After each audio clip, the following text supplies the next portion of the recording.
everyone. Pleasure to be with you.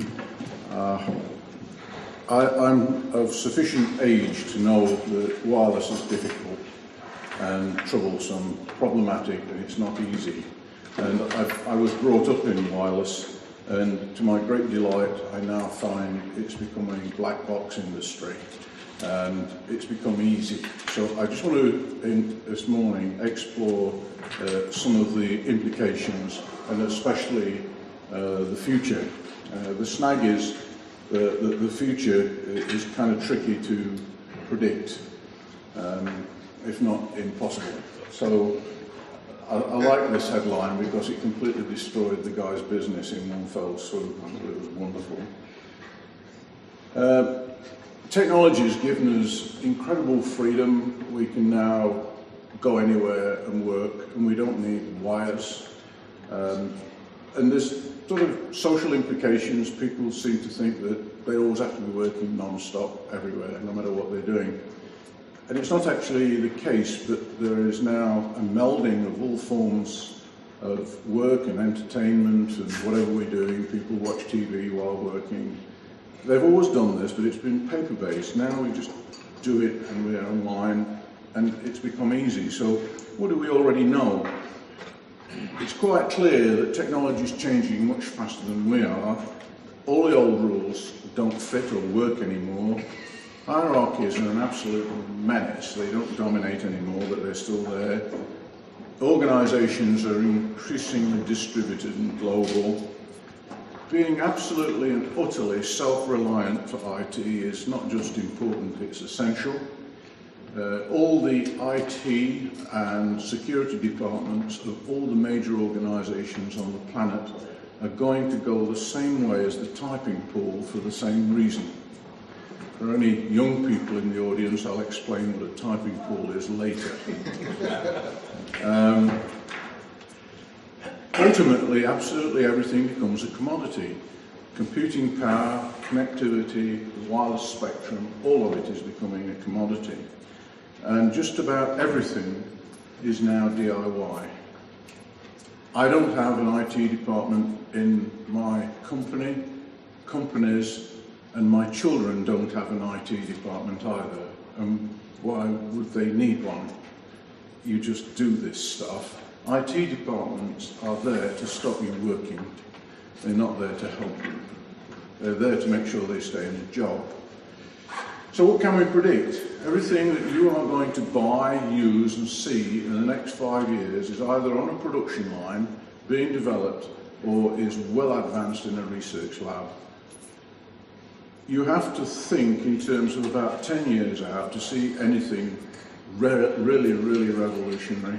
And if you want some real surprises, you have to go about 15 or 20 years out into the research labs. And it does take about 20 years for things to get to market. I was putting fibre into the home in 1986, cheaper than copper. I had Wi-Fi in my home and in my office over a decade ago. I had voice over IP 9 years ago when I was in a phone company. So a lot of the stuff we're really guessing and dreaming. And the real fun thing is that all of this is accelerating. Every 20-year period we can say we're going to see more change than the previous 200. That's always true. It's just now that there's so much stuff a year. There are more mobile phones being introduced now in a week than we saw electronic products in total in 1956. I am wearing right now more computing power and more storage than was available on this planet the year I was born. I am wearing more radio transmitters than I could have imagined when I first came into the industry. And the disruptive forces seem to me the digitization of everything. It's just revolutionizing all of it. People have forgotten the reason we went to digital communication and digital computing was purely and simply ease of manufacture, because you could define things and specify them so accurately and easily in a digital world. And in an analog world, it's very difficult to maintain standards over any kind of distance. Everything is getting connected and mobile, devices are getting much smaller, smarter and cheaper and an awful lot hotter, and we've got some challenges. My laptop is no longer a laptop, it's a hot plate, and we've got major problems in terms of getting some of this stuff absolutely right, but it is phenomenally capable. Customer demand, you put stuff out there, people just eat it. There is a world out there that says people will just eat all they can. They will just use it to an extent that you can't imagine. And yet we still have telecommunications industry asking the most stupid question of all. Why do people want bandwidth and what will they use it for? It's none of their damn business. It's the wrong question. It's like going to buy an automobile and someone asking you what you want an automobile for, and then declaring that because you're only going to use it to go to Sainsbury's on a Friday evening, you don't need a BMW 7 Series, you need a bicycle. That's the broadband debate. You need a bicycle. No, I need a BMW 7 Series and get out of my way. I want to get to Tesco's fast. Prediction. Part of the revolution is just about sheer storage and processing power per cubic centimetre.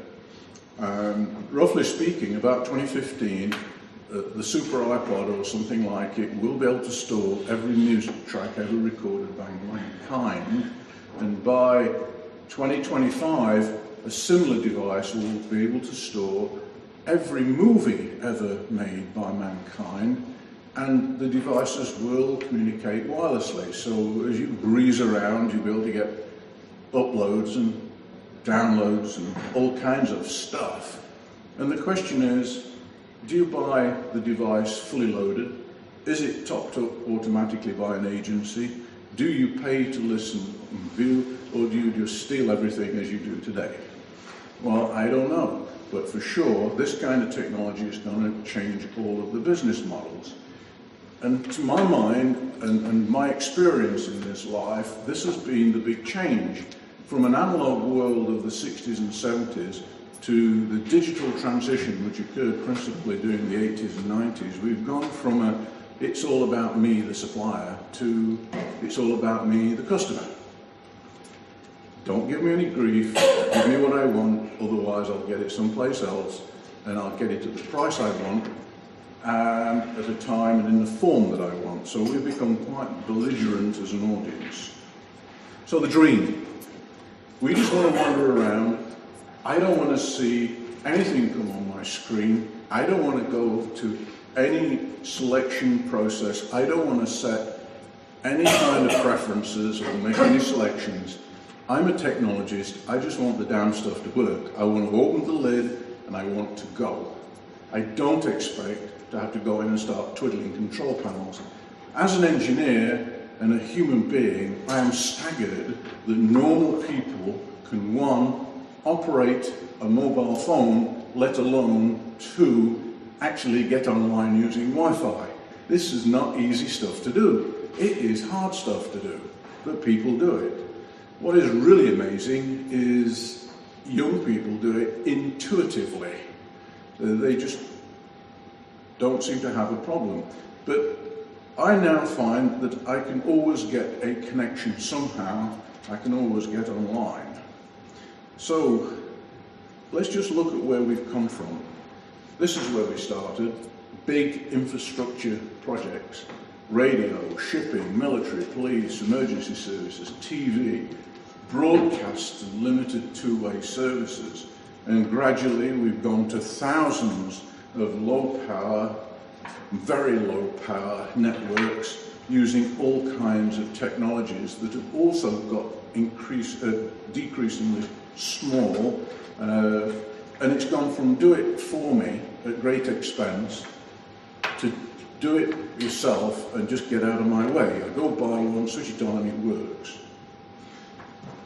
Thousands of these big transmitters, hundreds of thousands of these cell sites, millions of all kinds of boxes, billions of mobiles, and we're now seeing a new era arriving where there will be trillions of RFID and sensor chips and stuff out there. We will be carrying them and wearing them, and they'll be in every box imaginable, and they will cost virtually nothing. So what is happening, the number of transmit devices is going up, the distance and power is going down, and we're going from megawatts down to milliwatts and below. So there is a sort of containment of the whole area, and the need for regulation goes from 100% regulated and control, otherwise you're going to run into all kinds of interference problems, to an era where, hey, has the regulator got a job anymore? And I think that as we go down to very, very small units and the distances covered are not measured in hundreds of meters, but in meters, the need for any form of regulation disappears. What astonishes me as an engineer is that this damn stuff actually works, because I know what's happening. And I can remember being, especially in this area, especially when it was analog, just how difficult it was with all the interference problems. And what's really saving us down here is sheer computational power to avoid all the interference and problems. So this is where we came from, this is where I came from. Difficult stuff with things like Maxwell's equations and propagation studies and radar range equations and scattering and all kinds of difficult physics that you just couldn't overcome. And the spectrum in any nation always looks like this. It's a very colourful affair. It looks absolutely jam-packed, there's no space, and you will be told by a government that, hey, this is really valuable real estate and it's very scarce, rubbish. Actually, it's almost not used at all. It's mostly empty space. If you get a spectrum analyzer, go take a look, you can find plenty of free space. But it's the old idea, the analog idea of having bands that is the crippler. The first level of stupidity occurred with 3G.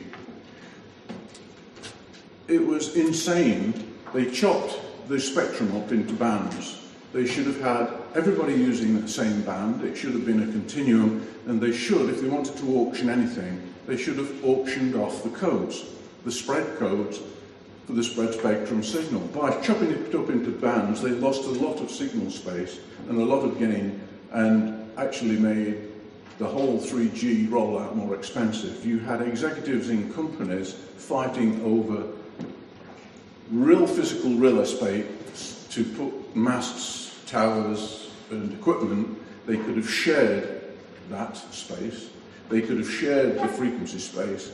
They could have been allocated codes at a cost, because the competitive space was actually the service space and not the tower and the frequency spectrum. So here we are. Signal is emitted. In the old analog days, it would be scattered and bounced around. The unison would get signals that would fade in and out.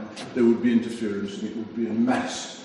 Now, with adaptive signals, adaptive antennas, we can now sort out all of these scatter and interference problems, and we can actually use the scatter to improve communication if we so wish. This is just sheer computational power. This was a dream 20 years ago that was just not, you needed a computer the size of a house to do all this stuff. Now it fits on a chip. So we can deliver an infinity of bandwidth to almost any location. As far as I can see, just about all the old limiters have gone. This is where a lot of the stuff was below here: low frequency, medium, high frequency, VHF, UHF, TV, all analog, became digital gradually, mobile, analog to digital. We've got optical up there, and we've got all our mobile, Wi-Fi, and then we've got a huge space here where nothing much is happening. Activity really dies off above about 30 gigs. Above 60 there's virtually nothing. There's more frequency available here than the rest of the spectrum below, and it's not used. And the reason is we've got absorption peaks in the atmosphere, the resonances in the atmosphere that suck out the signal. So you can't go more than either tens or hundreds of meters, which is ideal for the future, because what we want to do is illuminate this room with 2 gigabits per second, but we don't want it seeping out into the next room or downstairs or over the road. So if we were to actually illuminate this room with a 180 gig signal, we could have almost an infinity of bandwidth. And the good news is that spread spectrum and lots of bandwidth up at this end means that we don't care too much about things like jitter anymore and phase noise and all of that kind of stuff. We can forget it. This is my attempt to explain something that's actually difficult to conceptualize, and it's going to get more complex fast. So the old way of looking at things is that we had bands and frequency and time, and a signal would do this. At one point, we would have stayed in a band of frequency for all the time of a call, and now we're able to have software that allows a signal to occupy a slot in a band. It can jump across the frequency spectrum to make use of different bands over a given time period. Even more complicated, we can actually say, well, we don't need a lot of bandwidth here and here, but we do here, here, here. And so we can now change the band, the frequency, the bandwidth in time slots in real time, seamlessly, and avoid other people's signals. Now it gets even better. I'm going to add a third dimension, space, which is a real challenge for my artistry. Okay, so I'm not selling copies of this yet, but I feel it's sort of about as good as, I'm not a brilliant artist, but I'm trying to find a way of illustrating and animating this. So now you have to think in terms of a spatial dimension, where we're using a given space. We may be on the move, or we may be static, but as the frequencies go, we can beam around and we can pull the scatter in. It starts to be very interesting, because now we can do all of it at once. We can change frequency band, we can change space, and we can change the bandwidth of the signal all at the same time. This is much more than keeping dinner plates on the end of sticks rolling all at the same time. This is a phenomenal amount of computational power that's been demonstrated, and we can do it. But it means that we can now look at the entire frequency spectrum, the time spectrum, and the space, 3D space spectrum, and we can use all of it at the same time to maximize the signal flow. This is the ultimate cocktail party system. Okay, so the equivalent is we're in a cocktail party, there are 1,000 people all talking at once, but we have the ability from here to have a conversation with my wife at the back and part the waves of noise of everyone else. That's what we're doing in the radio space. This is going to revolutionize everything. It's not rolled out, it's not being used, but it's being demonstrated. So where are we on our wish list? For 2.5 years, I'm not connected by dial-up. For over 1.5 years, I've not connected by 2.5G mobile. For 1.5 years, I've found Wi-Fi everywhere I travel. I never use 3G because it never delivers. I am absolutely and utterly not interested in a soda straw as a means of communication. Kilobits are of no use to me. I have to shift lots of bits. And using voice over IP over Wi-Fi has reduced my mobile bill by 90%. I feel very pleased with this. It works. It's easy. I'm now going to give you a sort of illustration of how really tough it can be. This is my latest scientific experiment.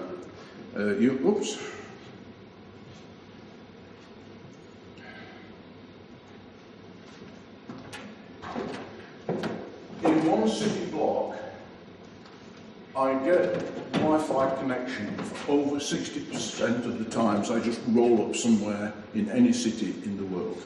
No matter where I am, 60% of the time I get Wi-Fi connection.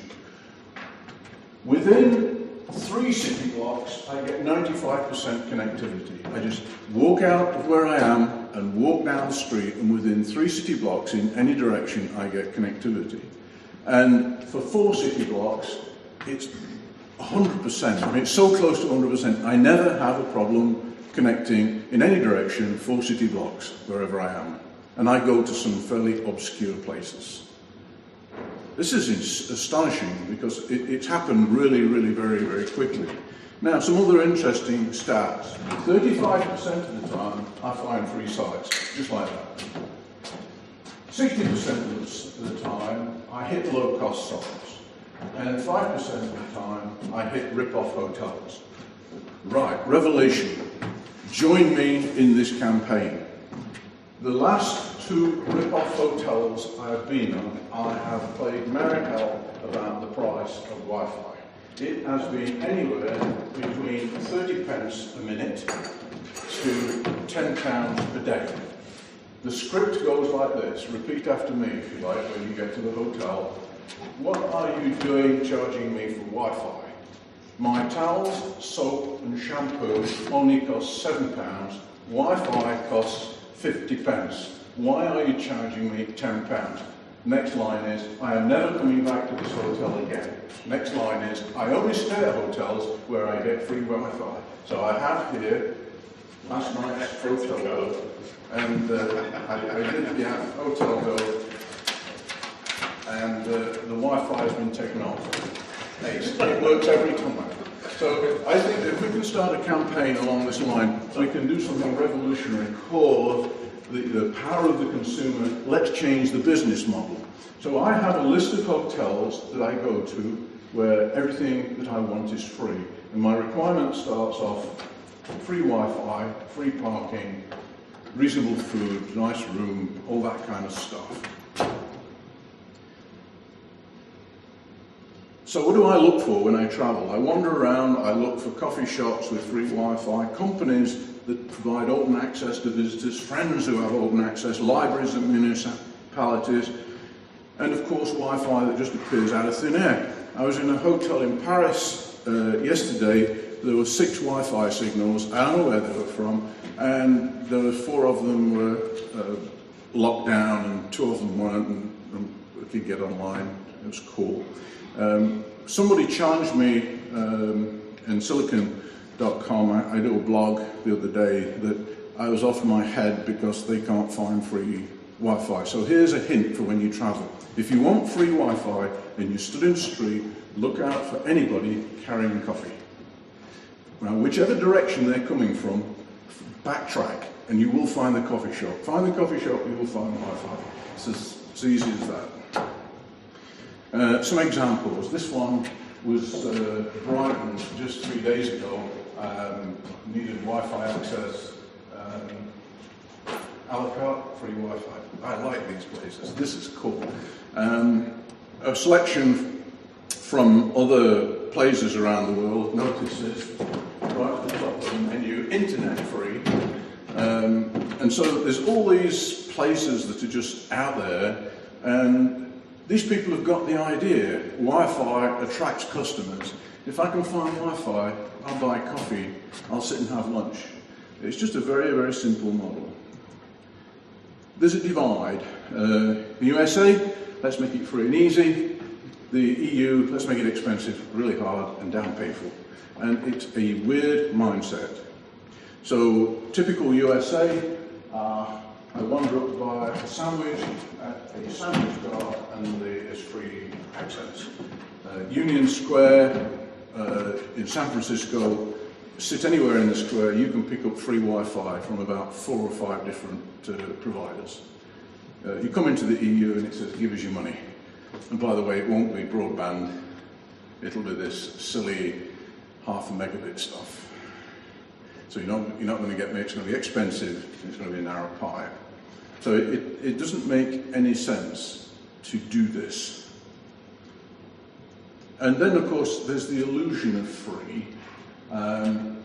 Gratis, buy one, get one free, free with every copy or packet, free broadband with a fixed and mobile, sat TV, 600 free minutes, only $25, fat poo, free to 20 views, free for $35 a month.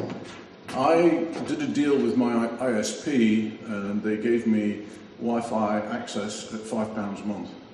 Now, the beauty of it is they seem to have a large number of partners. About 80% of the time I get onto a pay site, I find they're a partner. So for £5 a month, I get unlimited access.